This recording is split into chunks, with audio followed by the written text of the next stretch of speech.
Bad dude's banning someone now.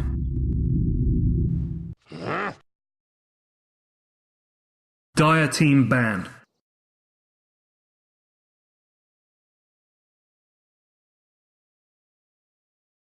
You say something? Oh, okay. Sometimes I like think that you say something and I just okay. Clear my throat. 5 seconds remaining. Reserve time. Radiant team banned.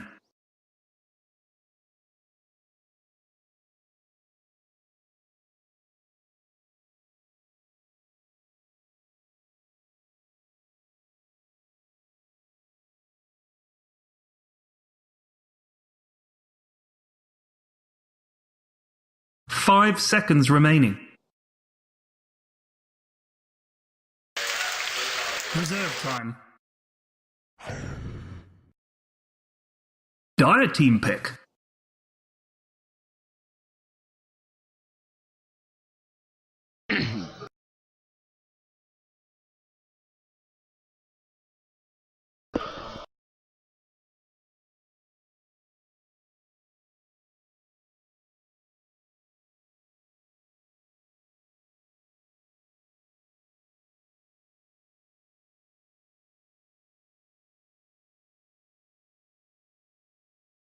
Five seconds remaining.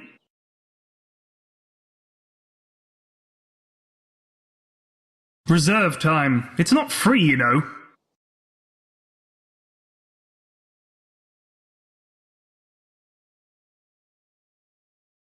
Dark Seer. Radiant team pick.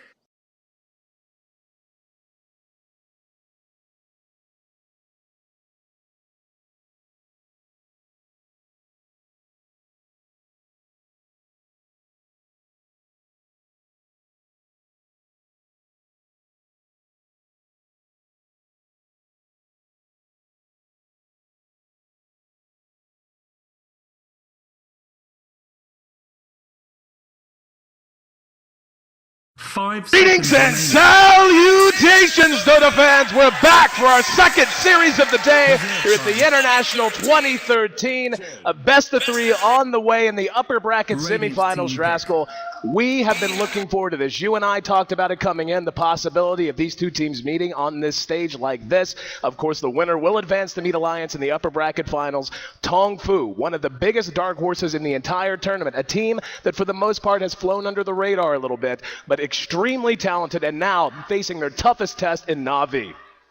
Wait for the match personally, and the thing about watching Na'Vi is unpredictability. You never really know what they're going to be bringing to the table, but Tongfu have kind of been feeling the same way. They've had some unconventional picks themselves, so both teams kind of well versed, at least in terms of flexing their draft capabilities here so far at TI3. But at Na'Vi, they start off with a Chen and a Rubik, so Kuro is going to get one of the heroes that he is absolutely famous for, and I don't know about you, but I love watching him play this hero. Oh man.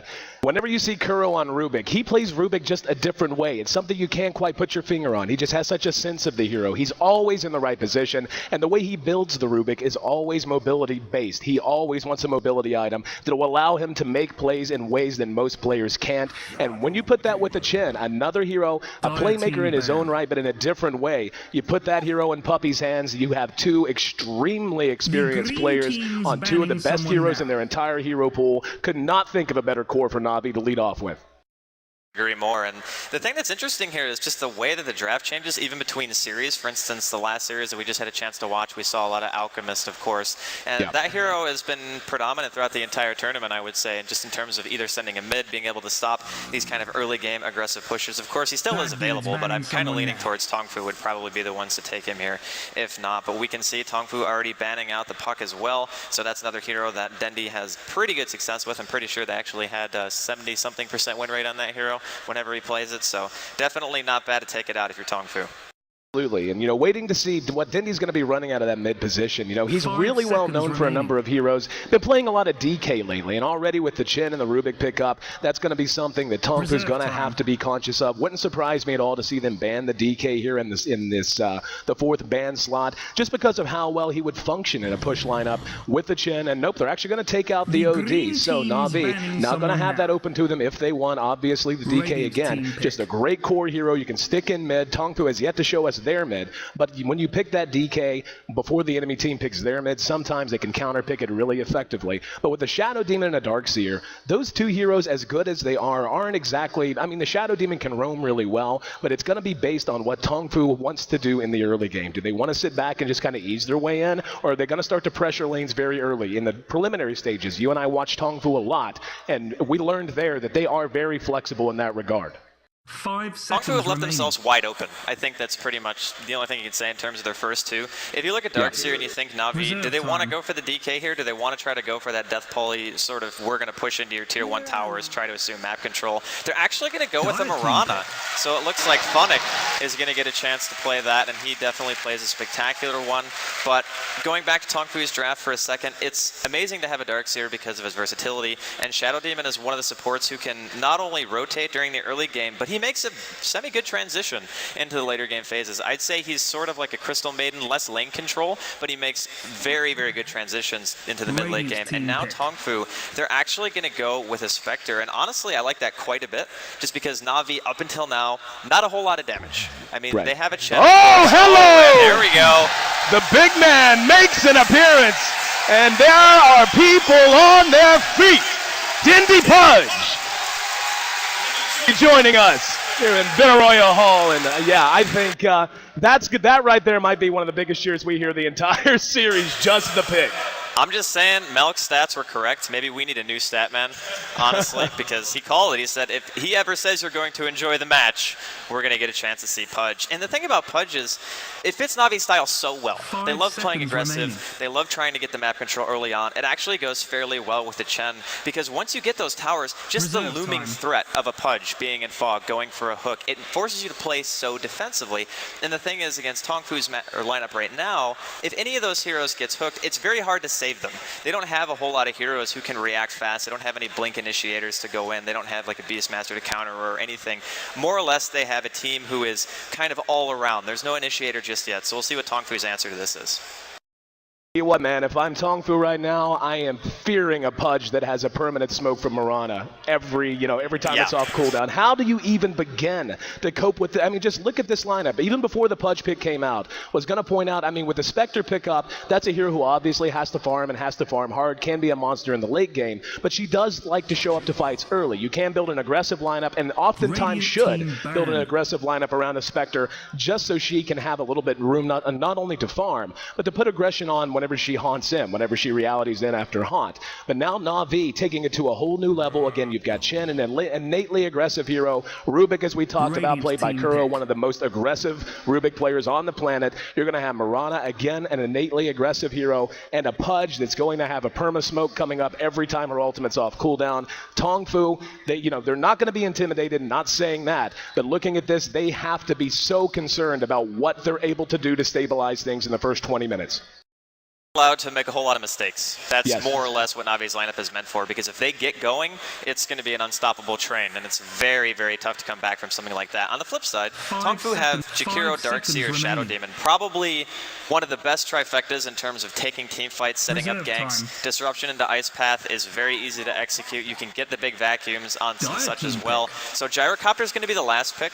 I like this mainly because of the fact that Tongfu actually could have still taken this, because Gyrocopter could have very easily laned mid against the Pudge, and Rocket Barrage, when you get hooked, sometimes it's a little bit shaky, and if the Pudge is actually going to be able to get the kill, and you might be able to force him back. And of course, Call Down with Tongfu's team would have been a nightmare to deal with, but it looks like their last choice is going to be Clockwork. Another hero as well, Cogs and Vacuum combination, then you partner that with Shakiro's Macro Pyre. Tongfu have a very scary teamfight oriented composition. Na'Vi, though, their pick potential and how scared sometimes you're going to have to play against their lineup, assuming that they can get these early game towers, it's going to be tough. This one's going to be really close to call. Absolutely. I tell you what, it's going to be tough on the casters. Imagine how many hooks we're going to see by the time all's said and done. But yeah, I mean, take a look at Tongfu's lineup. I 100% agree with you. These two lineups work in basically the same way, just in complete opposite fashions. Na'Vi is going to be predicated largely on playmakers from single positions. Going to be looking to hit arrows from Mirana. Going to be looking to hit the hooks from the Pudge, obviously. Going to need Kuro's Rubik to be on point, and rarely is it off point. Then you have the Gyrocopter, which does give them some much-needed magic damage, some much-needed DPS, and of course the safety belt that a Gyrocopter can be in the late game. Tongfu, though, like you said, they have a dream team of synergy, a dream team of just putting everything together in one beautiful chain of initiation, vacuum into cogs with the wall and then the ice path and the whole thing. And if they can make that happen against Na'Vi, they're going to be able to take these fights very early as well. So this is a game that is either going to go very, very, I would imagine it's going to be a game that's going to go very, very late, or we're just going to see one team get rolling and the other will have no chance to recover. Looks like both teams are going to be occupying different parts of the map to begin. So we'll go ahead and run through our lineups. No surprise to see Puffy here on the Chen. Going to have Gyrocopter played by Havost, as mentioned. Kuroki on the Rubik, one of his favorite heroes. Funnick, of course, a phenomenal Mirana, will be handling her this time. And then the Pudge, going to be handled by Dindy. On the other side of the river, we've got Hal playing on our Spectre, the Darkseer, going to be handled by King J. Saw him in the interview earlier. Sansheng, he'll be playing our Shadow Demon Jakiro, played by Banana and the Clock. The other guy with the hooks, going to be played by Moo. The horn sounds, and we're underway for game one of this best of three semifinal upper bracket matchup. Tongfu taking on Na'Vi. Can't wait, man. I honestly can't wait. Every time I get to see a Dendy Pudge, you gotta love it, right? So, Tongfu, during the early game, obviously looking to be as stable as possible, but they have a perfect lineup to do that. And obviously, Na'Vi are not contesting the top lane right now. Funnick is cutting down pretty much every tree because he doesn't like trees, I guess, and he, of course, is doing the Ancients. So, it's gonna work out pretty well for him. It's not ideal, but it's pretty much the only thing he can do. I think that the Gyrocopter pick, after thinking about it a bit more, it's even better than originally thought because it's one of the only heroes on Na'Vi who actually makes a BKB. And against Tongfu, you kind of really want a BKB against their wombo combo style of play. And mid, we're going to have Clockwork versus the Pudge. This one's pretty even. The thing about melee heroes, and we just saw it right there, is the fact that Cogs is very, very annoying for Dendy. So I think Moo might actually be able to edge him out. Yeah, this mid matchup's really interesting because these are two heroes who obviously want to get a good start. Pudge does have some laning troubles against a lot of popular heroes that often wind up in this mid, and we can see Sansheng is here now just to help Moo out, just to try and keep Dindy down a little bit more than anticipated. Funnick, as you mentioned, he's doing his thing on the Priestess right up on the edge. But a Clockwork, and we talk about this all the time when you see a Clock. Very often the hero winds up in an off lane. He can be very relevant so long as he does get active and is able to catch up in levels and gold eventually. But when he gets a mid matchup like this where he's actually going to be able to get some early farm, he's actually going to be able to get a very quick 6, he's going to have the option of staying here a little bit longer. Basically, I would imagine he's going to base his rotations almost entirely on when the Pudge decides to start roaming around as well. So he's going to be in a great shape to counter-initiate, not just on the Pudge, but on the team as a whole. So without a doubt, Tongfu is not going to be completely broken up about the way these lanes have worked out. They have free farm just the same as Havost. Especially with a Spectre late game, it's very, very scary because at some point, those Haunt illusions are going to do absolute work to heroes like Chen, the Rubik especially. They don't have any innate escape mechanisms, and it gets to a point where just the Haunt itself can almost kill a support. So depending on how good a farm the Spectre is going to be getting in the top lane is going to be extremely important. And of course, you can say the same thing for the Gyrocopter. And Gyrocopter is more of a mid-game fighter. Nowadays, Spectres build for mid-game, but I think their innate ability isn't as good as what a Gyrocopter brings, especially with things like cooldowns. So we'll see how aggressive Tongfu want to play it. They have the capability of doing both. That's what makes their team great, and we are going to see a smoke mid. There's the Cogs go down. Kuro's going to be there as well. There's Moo, the dual breath, catching him out, and Dindy draws first blood as the rest of the team arrives. Sansheng trying to make a run. There's a leap from Funnick. Funnick pursuing out. Ice Path misses. Dindy has a hook in 2 seconds, disrupts himself. Very well executed from Sansheng. Now the dual breath onto Kuro, slowing them down as they retreat. Looks like things will stabilize.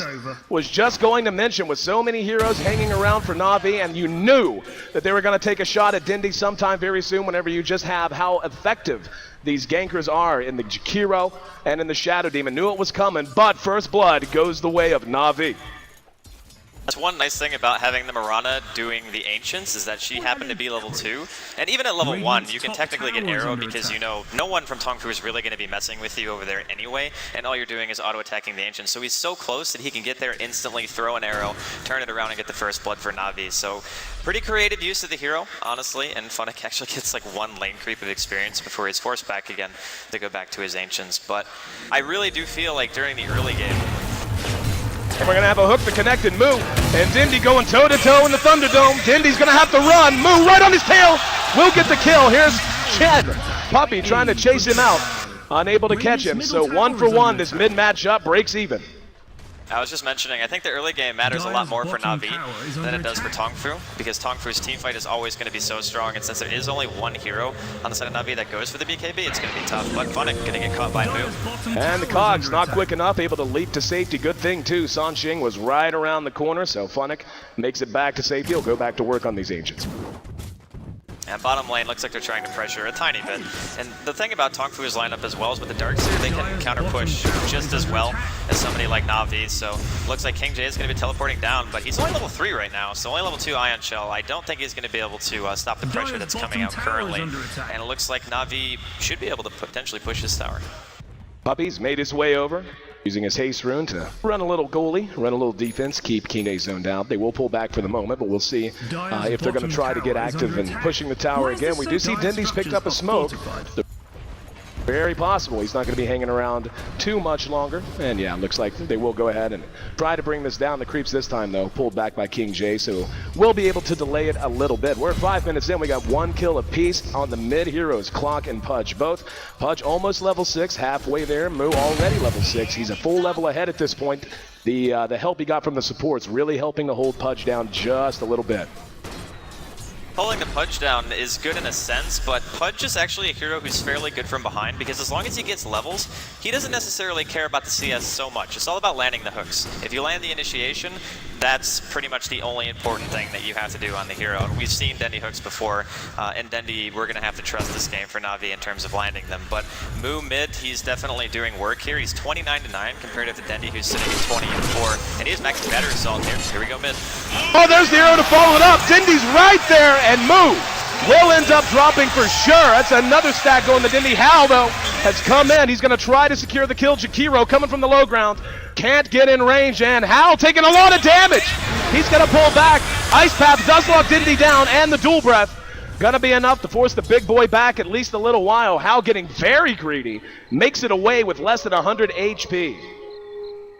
It's actually still a really good kill. Even trading a 1-for-1, now Dendy's 7, he'll be able to either go back to base or apparently smoke up, and Puppey's guarding an invisibility rune down here for him, so they might go for Banana here. Gonna roll over, he's got his bottle of course, and he will go ahead and activate it. Gets the 1 free bottle charge after activating it. Gonna have to execute this if he does want to use it right now with very little health. We'll see if he's just gonna use it to maybe go for a little free damage. Nope, he's gonna bypass mid entirely. Looks like Sanxing, or whoever the unlucky soul happens to be occupying this top lane, gonna be the target. Got about half time left on the invis. Everywhere else on the map relatively quiet. The bottom tower is gonna take some creep damage, but we'll keep an eye on Dindy. Dindy trying to set up shop. Sanxing, this is an awful place for him to be. He's just gonna walk up and dismember him. All he has to do, and didn't even have to throw a hook. There's a hook from Moo! Catches Dindy out, down he goes. Here comes Hal. But Funnick has Leap at his disposal, doesn't even have to use it. But yeah, you knew that was going to be a risk that he was taking, rolling out with the invis rune. Of course, you can only bottle once after you activate the invis, so he had to roll up with little health, and very good reaction. Moo totals another kill. Putting the mid for support, I think Tongfu are going to be more than pleased with themselves for that one. So it's 3-3, and as I mentioned before, Na'Vi's early game, it's much more important because these heroes like Pudge, yeah, they can play from behind, but that doesn't necessarily mean you want to all the time, and Dendy's CS is still suffering pretty badly here, and if Moo is able to teleport and counter gank like that every time, Dendy used a lot of time walking from bottom rune all the way to top lane.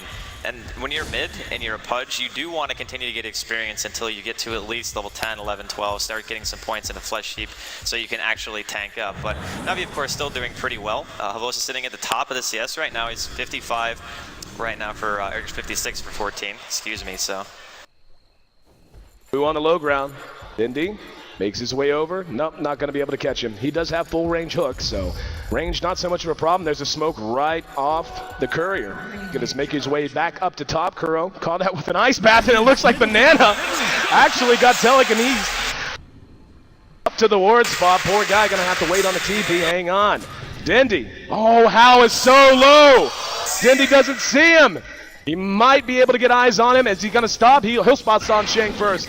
Sansheng sees the big man. There's a disruption to buy time. The arrow's going to shoot south. Here comes Dindy. Sansheng trying to TP away. Not going to work.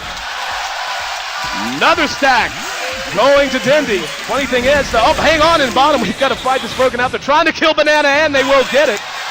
Moo shows his face. Decides against it. And the crowd already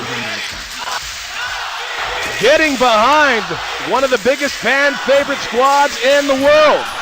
6-3. Na'Vi doubling up Tongfu at this point. Early game execution, man. That's pretty much all that matters for the team right now. And we got 3 people bottom. Looks like they might try to pressure the tier 1 here. The Darkseer is still kind of behind in levels. He's only level 6. He actually just hit level 6, and he even put a point into wall at that point. So Tongfu will be contesting this bottom tier 1. They even smoke up to do so, so a lot of influence going to be put down here. There is a call down, probably. Actually, 5 seconds left on the cooldown for Havos, so I think they're more than happy to take this fight. We go, there's a disruption to lead things off. That's on Havos, walls down already. Ice path right on top of it. Havos down to half health. Here comes the call down though. The reinitiation. Puppy there trying to help out, but the damage output just too high. And the hook from Moo. Gonna seal the deal. Puppy trapped inside. Battery assault. There's a hook. Dindy showing up just to the south. Found Sansheng with the Dragon Claw. And Dindy gonna have his hook off cooldown in 1 second. Is he gonna toss it? There it is! Moo brought back to the high ground. He's got the Hail Bear Smasher to help him. Does he have the damage trapped inside? Kuro comes over to help. Hao with a DD going to town. And Dindy might try to deny himself. Nope, kill goes to Hao. Now it's Kuro's turn. However, Havos back up. Ice Path walks Kuro down and cleaned up. Double kill for the carry of Tongfu. Hao gonna try to TP out. No, sir! Denied by Na'Vi. 11-7 as the fight finally reaches its conclusion. We're at 10.5 minutes in. Looking at the gold, we can see Na'Vi has opened up a bit of a lead. 1,500, just about 2,500 experience. And a crazy thing about this is think of the difference in yesterday's games that we did in comparison to this, the longest game in Dota 2 history, and now 18 kills at 11 minutes in. This is the kind of pace of game that I think that most people would probably want to see, especially when you're talking about teams like Na'Vi. But Tongfu, they get the deny on the bottom tier 1, so that's definitely good for them, not giving away any extra gold. Their Spectre now has drums, and of course on top of the phase boots, and she can go for the Radiance or maybe Vitality booster. Burning actually did that in this previous series. Sansheng flirting with disaster up here in this top lane, and Dindy inching his way. Oh my goodness! Oh, how? That's a bad timing. If nothing else, looks like there's some kind of an issue, obviously. The fine folks from Valve bouncing into the booth to make sure everything's squared away. And look at Dindy's face. Not any happier about it than the crowd happens to be. But right now, man, Na'Vi is looking great. They are really applying the game plan we knew they wanted to draft. They're making the map their own. You can tell what's happening with Tongfu now is reactionary Dota, not deliberate Dota. It's Na'Vi, the team who is really setting the pace so far. And it's really nice to be able to force Tongfu to react, because if they ever get a chance to initiate with the Clockwork and the Jakiro and the Darkseer in position, they can take the fights really whenever they want, and that kind of AoE combo is devastating. To be honest, Puppy not going straight for the mech, it could end up hurting them a little bit just because of how much damage potential they actually do have in these engagements, but Na'Vi have just been executing so well. They always kind of know where Tongfu is going to be. I'd say the bottom fight that we just saw was the one exception to that, and it was a bit of a drawn-out fight where I would obviously say that Tongfu came out a tiny bit ahead just because they were able to deny the tower, but they still traded kills. And of course, fortuitous CD from Hao was cool too, but I mean, the game is still very, very even. The later the game goes though, I think there's more opportunities for Tongfu to pull out these big fights. And the later the game goes too, we talk about all the time, when those fights actually happen, the impact is much greater. No, I agree with you entirely. Like, when I look at Tongfu's lineup, they have so many heroes that just never really fall off. Like, if a Pudge gets behind, he's a hero who can start to feel like a little bit of dead weight. A Hook's always nice, but if he's not dominating the map, if he's not able to pick off solo kills on his own and doesn't have at least a couple of items, once you get into the late game, he can begin to feel a little bit irrelevant. You have a Chen. As good as Chen is, he does have a best fight date. Once you get past 40 minutes, his efficacy does begin to fall off a little bit. Hand of God's always amazing. Obviously, you get a mech up. Even if he can get a Scepter, then of course you can extend that time a little bit. But then you look at Tongfu's lineup. You have a Darkseer. Darkseer never falls off. He never gets bad. He's just as relevant at minute 61 as he is at minute 1. Shadow Demon, the same story. Jakiro maybe falls off just because BKBs come into play. His damage begins to kind of become irrelevant a bit. But then you have the Clockwork. Clockwork cogs work, they don't do as much relative damage, but they disrupt the fight the same way they do at minute 1 as they do at 61. So you have that Spectre, that late game monster through Dispersion, through Desolate, that just becomes a little too big to manage. And as good as the Gyrocopter happens to be, I just can't see Gyro out-carrying a Spectre with this kind of supporting cast that Tongfu has assembled around him.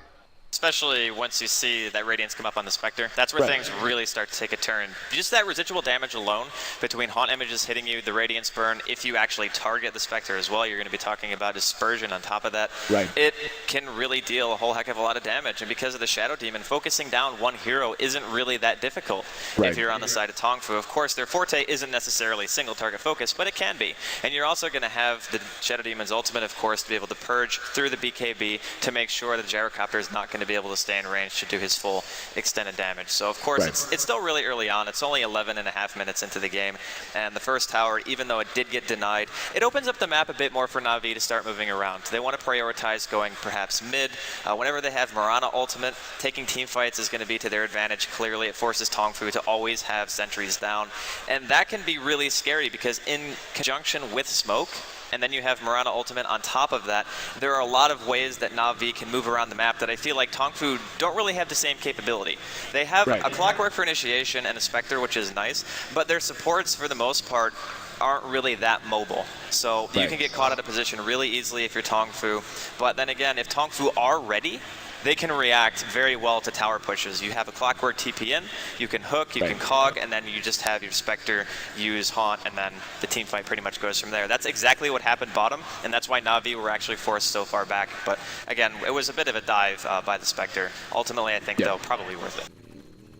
Taking a look back at the Gyrocopter pick and how that's going to end up matching up with a Spectre, another factor to take into account, Flat Cannon. I mean, obviously that's what defines late game Gyrocopter, being able to melt down supports in 2 or 3 shots. But just again, looking at Tongfu's lineup, they don't really have a super meltable lineup outside of the Shadow Demon. Darkseer tends to tank up as the game goes longer just by nature of how the hero works. Jakiro actually has really good strength gain for a support, so the later the game goes, he actually becomes much more survivable than he is early. Then you have a Clockwork. A Clockwork, of course, a hero that can survive, is built for survivability in many, many cases. So again, just to drive the point home, when you look at Na'Vi's lineup, it's a phenomenal lineup that's going to be very good for a very long time. But if you're Tongfu, I think they do have that feeling of comfort, that feeling of, okay, if things get out of control, let's just not let the Pudge take the game over. Let's play safe. Let's not get caught out by Mirana's ultimate. Let's go late.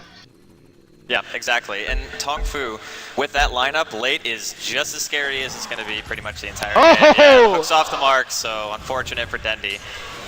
Hook doesn't land. The crowd not too happy about it either. He did have help from Banana from behind if you wanted. Speaking of help, there's another hook that's going to be off. Kuro there to help him out, and looks like they're going to rotate over. Yeah, Banana just dropped a sentry, and Dendi going to go fishing again. Elsewhere on the map, all's quiet, so we'll focus on the hero that we know everybody wants to watch, at least for the moment. He's going to have a couple of targets, maybe 3 if King J decides to make his way over. Here we go. Going to drop himself a lane ward. Very well placed, and just look at how terrified these two are. They are not coming anywhere near the reach of that hook. Well, for the time being, this is still a bit of a dangerous situation because, like I said, Tongfu can react to this so fast. The Spectre's bottom, but Hao has Haunt right now, so it could be a bit of a risk if Na'Vi want to dive. They clearly want the tower. This is one of the more important ones. And very nice play from Moo. There's going to be the Spectre Haunt. Both is caught out. Hao comes in, hits him with a Spectral Dagger. Mirana's ultimate has him invisible for now, and they're trying to track him down. Bo's very little health, and the cogs go down and knock him into the Roche pit. Avos goes to hide, and now they spotted him. And he's going to try to deny himself on Roshan most likely, and not going to happen. Now the re-engagement as the arrow connects, but nothing there to follow it up. Up at top. Looks like might have been a little trading in the paint, but not much else. So a very nice kill going the way of Tongfu, and he actually bought back. Yeah, that's a bit interesting. I thought when he bought back, he was just going to go top because he knew the Spectre didn't have Haunt, but he TP'd mid to farm, and I don't really know if that was necessary per se, but he did it anyway, and Dendy just being a man behind the tier 1 on the side of Tongfu's map, they're going to be forced out. And Na'Vi really just basically pitching a 10 here in this top lane. They have been here for quite some time, Puppy there, and they're going to go ahead and send Dendy home. And let's see, can he do it? Oh, he got a creep! Got a creep. There he goes. Yep. Hang on, he should be coming by. Anyway, for those who don't know what he was attempting to do there, and hang on, Avos is engaged. Tongfu going to be melted down. How? Telekinesis and the follow-up. How's in trouble. Will ends up dropping. A double kill goes to Avos. Mu had a hook, but knew it was a lost fight if he went in. He's going to drop the cogs to cover his escape, but Funnick jumps over them. Pounding away, he's going to hook away, but there's Kuro. Kuro might be in trouble. Hook on Mu! Saving Kuro. Nobody ever said Dendy didn't have a heart. Bailing out Kuroki. They take down the tower as well. 15-8, Na'Vi rolling, and they're not about to abandon this top lane yet. And the Spectre dying hurts Tongfu so much. They really need him to be alive, especially during those defense. But when you get caught out of position by a Rubik Gyro, the damage output is insane. He is maxing Rocket Barrage, or I should say it is max. So it's going to be doing a tremendous amount, especially when you're caught by yourself. And Tongfu just were a little bit out of position. And that's something that Na'Vi, we talked about, they can capitalize on. He purged the courier. Here comes the arrow. Hook's going to be off the mark. Splits the wickets. King J disrupted to bail him out. Here he comes back out. Wall's going to go down and does not get it off. There's the death. Havos in trouble now. Call down, melting down Banana, and Chen got him home. Funnick is dominating it, and a hook from Dendy again. Finding yet another hero. Mu's going to come in. No idea how much trouble he's in. Kuro stole Ice Path, threw it out, and missed. Hao going to use Spectral Dagger to chase down Funnick. Funnick leaps away to safety. And Mu and Hao hanging around. There's the telekinesis. Will they engage? He's looking for a hook.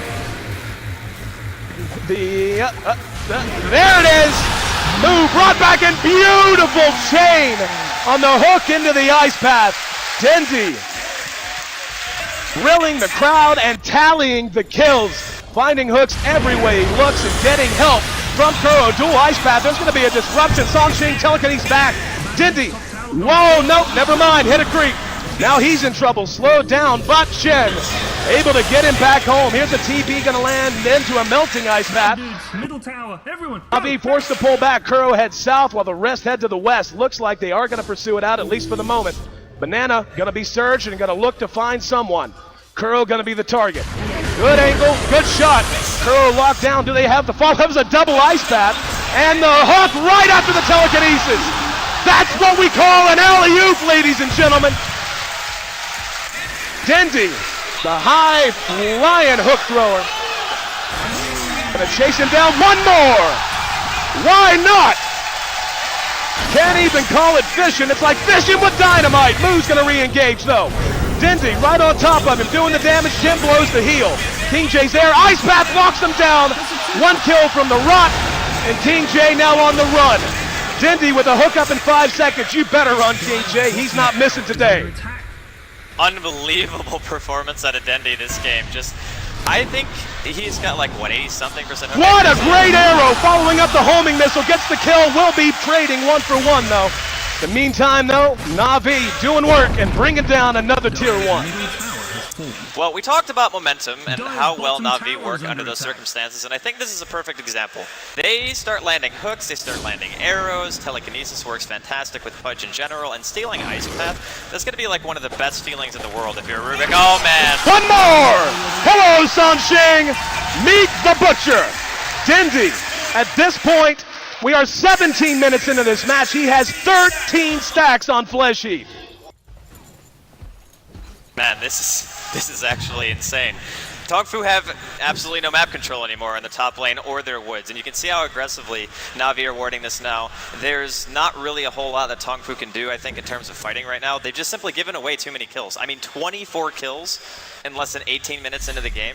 Dendi is going to be nigh unkillable for a while, so problems now lie for Tongfu. How do you recover at this point? You really have to defend your tier 2 mid especially. You don't want to give Na'Vi anything else because they can just as easily go for Roshan with their Chen and try to go into a more turtley style, because if you look at CS, the Gyro's sitting at 109 where the Spectre's at 68, and it's this far into the game. So yeah, Na'Vi looking really good.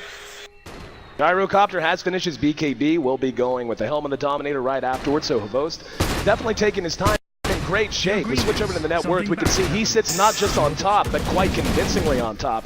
Almost a full 2 grand ahead of How. And, you know, at this stage of the game, once you get later, you'll see those gaps open up naturally. But at 2,000 ahead for him at this stage, not only has Dendi been playing amazing, Havost has somehow been managing to find farm everywhere he looks. And look at the gold graph.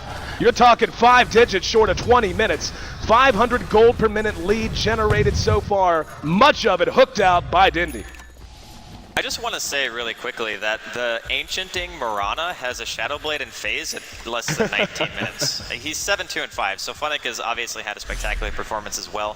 Tongfu are sitting in their jungle with 4, and then the Spectre's farming the safe lane. That's how you know a team is scared, when you're basically sitting all together and there's simply nothing you can do if you split up, because you know that Na'Vi have been playing aggressive this entire time, and here they go again. Right there under cover of the Shadow Blade, going to be running a little bit of reconnaissance work. Whoa, comes up just short. The arrow connects nonetheless. They are going to try to follow it up, but looks like, yeah, a little too worried about it. No, we're going to have a reinitiation. Kuro's down on the backside of it, and Dendi forced to withdraw. Tongfu finally finding a little bit of ground of their own. They're going to reinitiate. There's the Ice Path. Beautiful vacuum. Fall down's going to connect as well. Havost there doing what damage he can. Tongfu going to be forced to skitter away. Havost tallies another kill. Now the hook! Move! Gonna be dismembered! And mega kill streak for Dendi, continuing to do work. Bit of an awkward fight. Na'Vi kind of got pincered a bit there, re-engaged on from the back. They lost a couple, but ended up getting 3 in return. They're kind of flexing the power of Havost now and how farmed he actually is. He even has a gem on him right now, and with the BKB, Tongfu's lineup simply don't have the physical damage to deal with him yet. The Spectre needs more items. How right now, he's saving up for the Relic, he's at 2,700, but until he gets that damage, it's not going to matter. Yeah, How going to be able to barely make it away, so nice for Tongfu. They're not even giving up any towers. Like, Na'Vi haven't lost a single tier 1, and it's 20 minutes into the game with also 38 kills. Tough to take down a tier 1 whenever you got a Pudge running around your jungle the entire time. I don't think how long's it been since they actually crossed the river? It has been a long time. We're 20 minutes into this game, and at this point, really, Na'Vi just has all the pieces they need. Pudge just finished up his 4 staff, so he's going to have that extra bit of mobility. And of course, for a player like Dendi, loves those kind of items. He's going to be in his comfort zone. Got the arc boots already up, but more importantly, the mechanism up on Puppey. And this is where they can start to just slow push. They can switch gears if they really want to, and just try to free the map up for Havost that way. But just knowing them, and knowing Dendi, I would imagine, and Funnick for that matter, I would imagine they're going to want to keep playing the same style. Though for right now, we can see they are just kind of sitting back, hanging back at the moment. Dendi taking his time. He's got 2,200 health on the back of 14 stacks of flesh heap, and that's a scary thing. When we looked at him earlier, he only had 1 point in flesh heap. Now he has many more. We're going to have Havost taking a look at Hal here in mid. Homing missile on the way. He's got a lot of help behind him. And Na'Vi going to send a little bit of personnel, but just Dendi. There's a hook. Ooh, comes up just short. Tongfu right now just sitting at their tier 2, just going, God, nobody get hooked, please, because as soon as that happens, it's going to be pretty much a lost fight. That's the problem, is like if somebody gets hooked on Tongfu, no one can help them except for maybe Mu. And if Mu goes in to help him, he doesn't have a 4-staff or anything, so he's also fully committed to that fight. And on their side of the map, they don't have their mech finished yet. King J does not have a mech, and it's 22 minutes in on a Darkseer. That is actually very, very slow considering how the game's been going. Of course, they've been fighting a lot too, and he's died 5 times. Oh, another hook! This time, letting his best buddy, the Dark Troll Summoner, do the hard work. Controlled by Puppey, of course. Wandered him around behind the tower, netted down the Chikiro, and they're going to get a tier 2 because of it. Only 1 outer tier tower remains. Mirana, by the way, has picked up a gem, so any hope of vision for Tongfu, a forlorn one. This is the whole purpose of the lineup. You just assume map control. If you have to fall back on the gyrocopter to the late game, it's still going to be very, very potent against Tongfu's lineup. And it is a little bit execution based. Of course, you have to land the hooks, you have to land the arrows, but let's be honest, they've pretty much been landing them both the entire game. So they're looking really, really good here in game one. And Na'Vi going to hook up behind the creep wave, ready to lay into the last outer tier tower remaining. Looks like Tongfu, they're going to react. They're going to do it slowly. Yeah, they're not even going to try. They're going to maybe try to trade. They do manage to bring one down. First tower down for Na'Vi at 22 minutes, but that's going to be the last outer tier tower down for Tongfu at 23 minutes. And are they actually going to try to crack this? Darkseer on the other side has finished his mech, so there is an equalizer there. There's Kuro with the telekinesis. And the homing missile will connect. However, we actually got rocket flare, but there's a arrow. Shot, found no target. Tongfu really just, how can they hope to cope with this? I mean, Sanxing's way out of position. Yeah, Na'Vi's just so far ahead right now, they can afford to kind of mess around here at the tier 3. One big hook could change this game. And hell, it could be just change, it could end it. Tongfu playing so far back because they have to, and Havos has no problem sitting here using flag cannon to melt down the creeps. They've got the tier 3 down to half health. Arrow again going to be shot wide, but seriously, just look how far back they have to play just to be safe from all of the long-range potential of Na'Vi. Yeah, normally you would say that Tongfu's lineup is pretty good at turtling because you can walk up to the ramp and drop cogs, but if you do that, you run the risk of just getting blinked on by Rubik and dying to a hook. So you can't really even do that. Tongfu are sitting so far back that they're not even in range of creeps right now. Looks like Sanxing goes forward though. There's a disruption, and they tried to hook off of it. Mu though connects with just the illusion. Missed opportunity there for Tongfu. Dindy now up front, and he wants a hook, and he'll take tower shots to do it. King J found. Now they're going to make him engage through the wall. Here we go. Battle breaks out. Cooldown's going to whip. Move catches a boast out, but that lifesteal doing the work they needed to do. And the rest of Tongfu forced back again. Hal tried to initiate in. Now the hand of God going to be blown. And the hook splits the wickets. Dindy with vision came up with nothing. The arrow doesn't connect either. He's way up there. Homing missile will maybe catch out. He's moving quick, but Funnick jumping in. There's a disruption. Kuro grabs Mu. Sanxing taking right-click damage. Havos going to be able to melt one down with rocket barrage. Double kill for Funnick. 3 are down for Na'Vi, for Tongfu. The mech's going to be off cooldown in 10 seconds. So no question, they're going to be able to hold this out and bring down a set of racks. Map control for Tongfu, soon to be one dead lane. With the death of these racks, there's the mech use. King J's there, might want to try something. Actually got caught out, got stunned out. And yeah, he's already down to half health. Here we go, TP's coming in. Hal might want to fight. King J eyeing it, they actually didn't get the melee racks. And Puppy sticking his nose out a bit. The Wildkin will pay the price. Na'Vi not abandoning the ship quite yet though. BKB's off cooldown in just 5 seconds for Havos. They may want to fight again. Dindy with 2,700 health after adding an Ogre Club to his inventory. He's working on that BKB. Mithril Hammer there as well, playing some man mode Dota, just wandering around in front of the tier 3s. And the arrow will connect on Mu. Goes down, Dindy can't get the shot. Ice Path locked him down anyways. A nice one, got 2 of them. Vonnik, just look how aggressive they are. This running back hit, hook that time came up short. They are in such control that they are the one dictating the pace and the positioning inside of Tongfu's base. It's the threat of a Pudge, man. When a Pudge gets ahead, it is possibly one of the scariest heroes to play against. 1,300 range on hook. You can't be anywhere near him. There's just nothing you can do about it. So when you walk into the base of Tongfu, you see like a Jakiro, a Clockwork, a Darkseer, you think, man, that's some pretty good base defense. But the reality is, you can't get close. You can't get close to use any of those abilities. Ice Path is probably the only one that you could potentially use and not get punished for it. But then, like I said, Kuro, he's got a Blink Dagger. So Na'Vi, they're going to be able to get Roshan. Vols can actually solo it if he wants to. It would take a while, but he does have a Satanic now, and his farm is absolutely absurd. This is one of a very old style of strategies where it's kind of 4 protect 1, but it's 4 kill everyone, and the other guy just gets farm.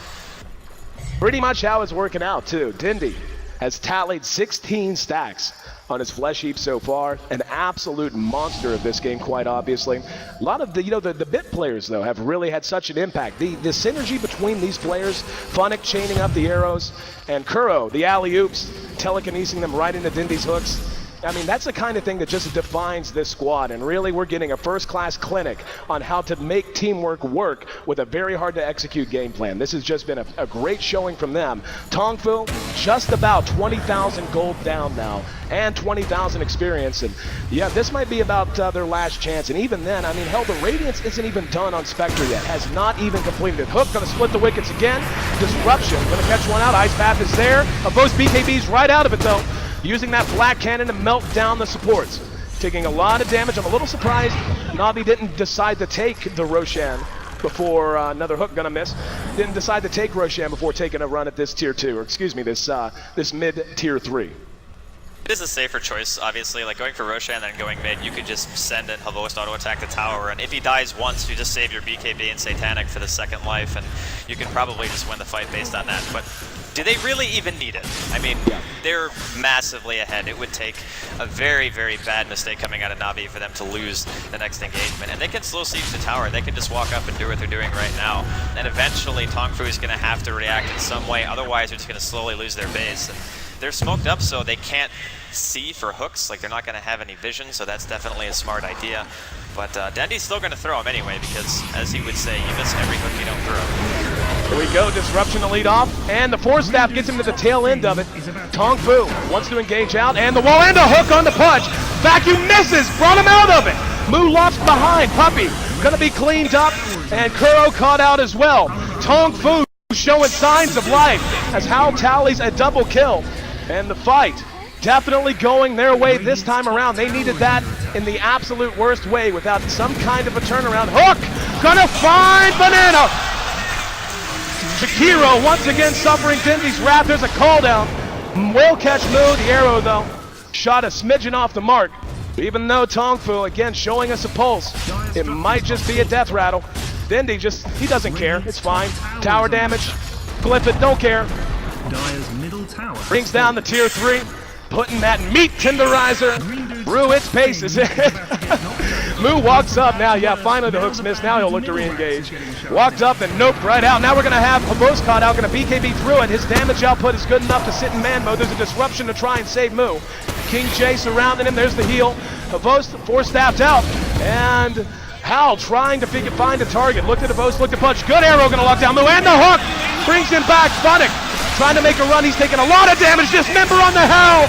They turn their attention to the carry, and down he goes.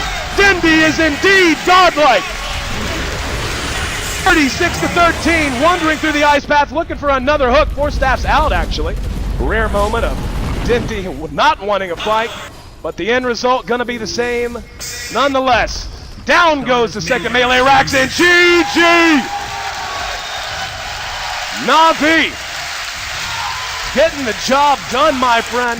The net worth, 5 of the top 6 in net worth by the time the GG was called. All wearing the yellow and black. And they are on their feet here in Seattle.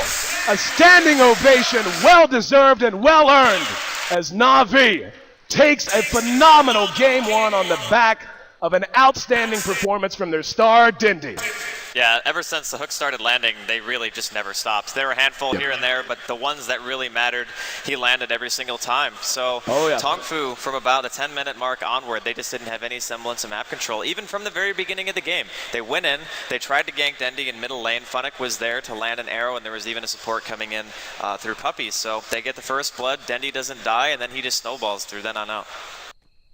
Well, the crowd's still electric here, but we got to throw it back to the desk. Don't worry, guys. Game 2 coming up for now. Let's throw it back to James and the crew and let them break it down.